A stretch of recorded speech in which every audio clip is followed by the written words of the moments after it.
meter. Yeah, I think that's where I wanted to start too, with my own reading out of the Iovis Trilogy. I mean, just to, Anne has opened that up so beautifully with her, performance. Iovis, Jove, Zeus, that big guy, And a generative form, which is of Iovis, so the of things that of belong, the, yeah. the things that belong to Jove, or to this Zeus, this patriarch. And something that you did bring up in the introduction to the third part of the book echoes what I read from the very first part of the book too, about this what you call a Buddhist assignment, Tonglen. And I was reading a lot in book 3 last night, and then I went to sleep, and it was like, not quite Nightmaresville, but it was like, my sense was, that there's this practice within Tibetan Buddhism, where one breathes in that hurt, what suffers, and breathes it out in a way that you say that breathes out its efficacy. Efficacy, just that you try to transform it, and it seems a little hypocritical at first. I mean, just what are you doing? Just breathing. You're not out, in the street or on the battlefield. But the view is that it works with your psychology around, so that anytime you see a image of suffering, as we do so often, just turning on any kind of media, or I watch Al Jazeera now most of the time, or images in the paper, that you take those on. Those become sort of inscripted in your metabolism and psyche, and then you try to focus on them in an empathetic way and sort of breathe out the shift towards a healthier, saner situation. Yeah. What I was thinking last night as I couldn't sleep after taking in, no, seriously, just it was that there's a discipline that's affected through this practice that is strengthening, and through that discipline, it allows one to not shut off the world in this way. And it also can be very intimate, just sitting with somebody who's ill or dying, or being able to get with their breath and focus in a way. So these practices are very helpful just in terms of how to live. But I tried to work them into the texture. And in fact, the whole thing started with a notion of, there's a sense of what it's called in Tibetan, I think, tamagi shepa, which is that it's really like negative capability, where it's a practice to be able to hold the disparate things in the mind without irritable reach after factor of reason. And this term is actually one of the teachings of how to, your view, a kind of right view of how you conduct yourself in this life stream, so that you're not, on the one hand, getting completely nihilistic or eternalistic. You sort of hold your seat in the midst of this, whatever this illusion we're in, whatever it is, this version of reality that we find ourselves in, so that becomes the both that I referenced in the beginning of the poem, both. So that, the tamagi shepa and this tonglen, I think, are key to the practice, and it actually helped in terms of the practice of continuing to do this as I say somewhere, it's really a history lesson or a document or some kind of tracking of consciousness for my son and his generation in a way, just for myself to know where I've been for the last 25 years, because I'm starting to forget. What's the notion of that both? And I've heard this phrase. Well, again, it's that both these potentials of eternalism, nihilism, and then the both of choices and and it also refers to relative and absolute reality. So, we have to conduct ourselves in a way in a relative world. We have to, we're dealing with the, certain kind of information and factual information and projected and fantastical, and then operating also in these other, you could say, sort of magical realms, and working with dream and vision and altered states of consciousness. So it's meant to include, but then the holding the, it's not to say you become just middle of the road, middle path, but holding your seat, I guess, and taking your seat on the ground. Yeah, yeah. And it seems an alternative to either or. Right, right.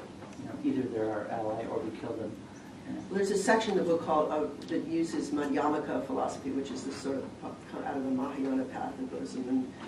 And things do things come from themselves? Do they come from things other than themselves? How do they arise? And again, it's a kind of almost a relevant question, but we're not replicas of our parents. We're anyway looking at those kinds of layers and montages, I guess. Yeah. That leads me to the notion, like, we're not replicas of our parents, and yet we are, male and female. Yep. Which is one of the premises of the book in this way, too. Well, I like to mix that up as well, the view that, we have a lot of male and female, energy rather than male and female people, personhood, identity, that identity is a kind of construct, and we can be more fluid, and that comes in from the beginning, and I think book 2 is meant to be more hermaphroditic, and more and having stories in there, other stories that I gathered from other people and experiences, and the kind of transgendering mind. Yeah, the book is very open in that way.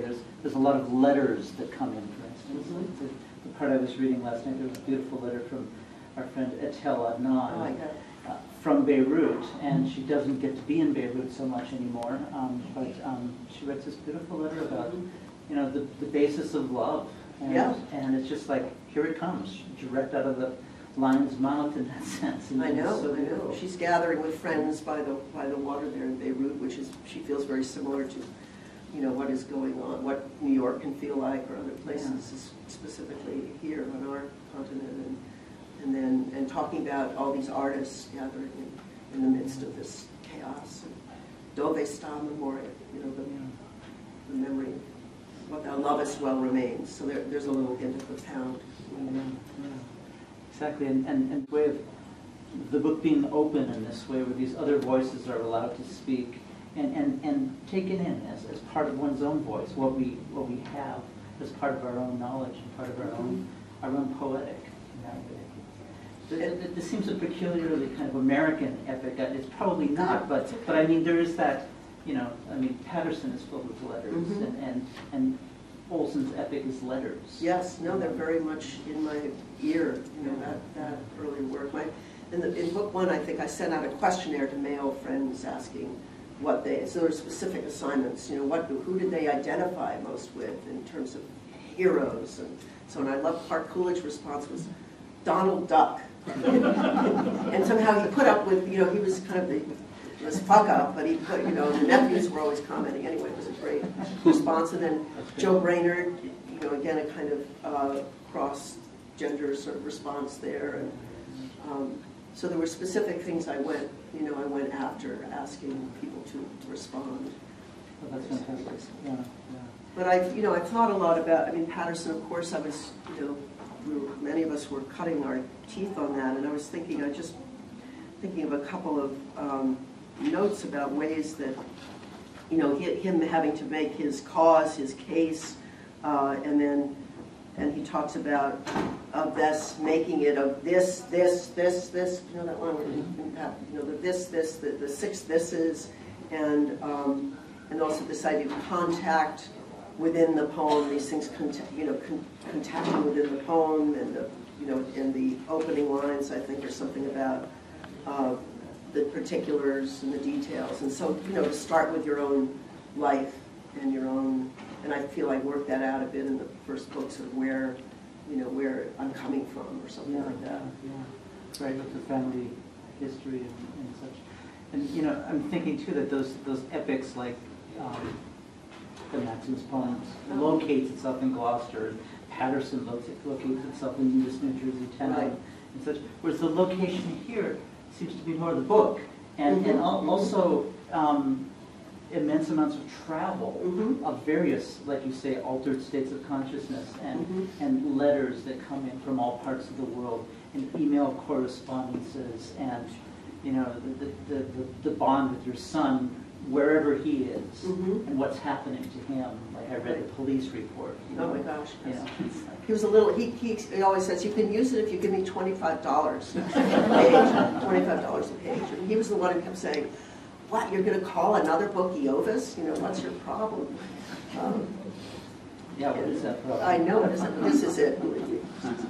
But the, yeah, what were you saying? Well, but the way in which the book is located in the book in some way. Well, I do ask in the beginning something about, will you help me build my city? Yeah. This art, you know, this cross sort of Yeah, what do you call that city? Art of It's- Vasnara city. It's kind Which is a of a Sanskrit. mythic place Yeah. and also a real place of a kind of utopia. And so the, you know, Olson's idea of the polis and building on, for me it was more an architecture that's in the mind that's then transferred to the book. Mhm. And so later I talk about the different sides. But the idea of making a wall of sound, I think that's, you know, something also both HD and Full spectrum tradition. yes, the wall of sound, the walls of sound help me build my city and make them shake. Yeah, and you call it the androgynous city, right? Yes. The first line of that. Yes. Yeah.